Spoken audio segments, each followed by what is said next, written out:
For an overview of the three CNS domains, let's start with the communication domain. Radio, the voice communication between pilot and air traffic controller.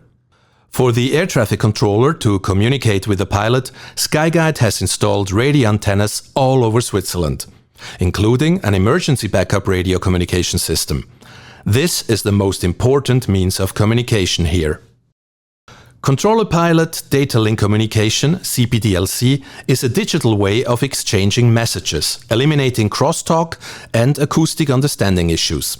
The messages or instructions are received in text. This is being used more and more.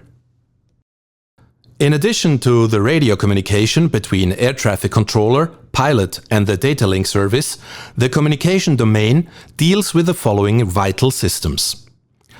Telephony systems are essential for the coordination with adjacent control centers and partners. Different voice communication systems link the controller working positions with the radio sites and the phone network. Broadcasting systems continuously distribute environmental information, such as weather or runway status, to all aircraft.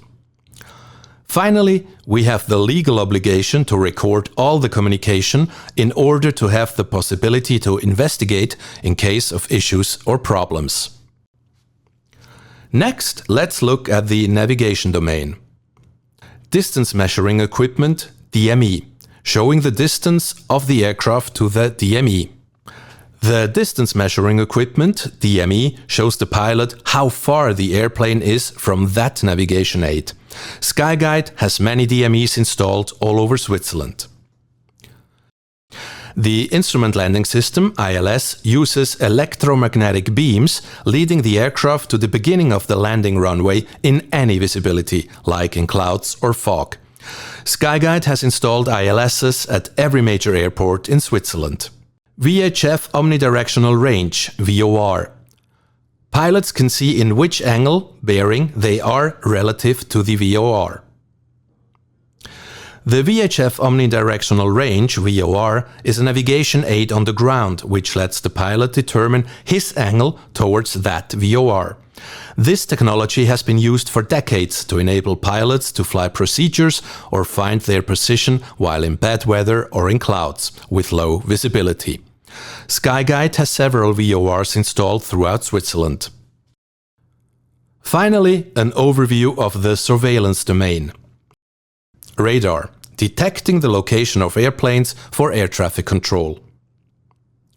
A radar is an electronic system determining the distance of and direction to aircraft around it. This allows the air traffic controller to observe the air traffic on an electronic map. Skyguide operates different types of radars for purposes like monitoring the approaching traffic, identification, and tracking en route traffic, as well as observing ground movements on the airport. Automatic Dependent Surveillance Broadcast, ADSB. The position is automatically sent from the aircraft to ground stations and surrounding aircraft. Automatic Dependent Surveillance Broadcast, ADSB, is a surveillance technology where aircraft broadcast their identity, position and other information. Pilots and air traffic controllers get an overview of the traffic in the air, which is dependent on the aircraft's own information. An ADSB network consists of many small antennas over a large area. Multilateration, MLAT.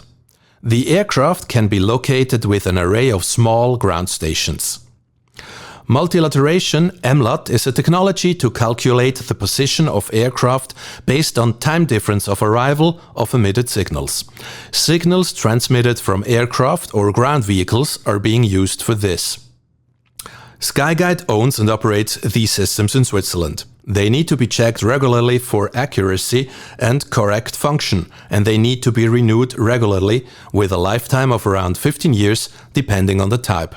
Skyguide installs, maintains and replaces this equipment at the airports and all over Switzerland to ensure a safe flight under any conditions.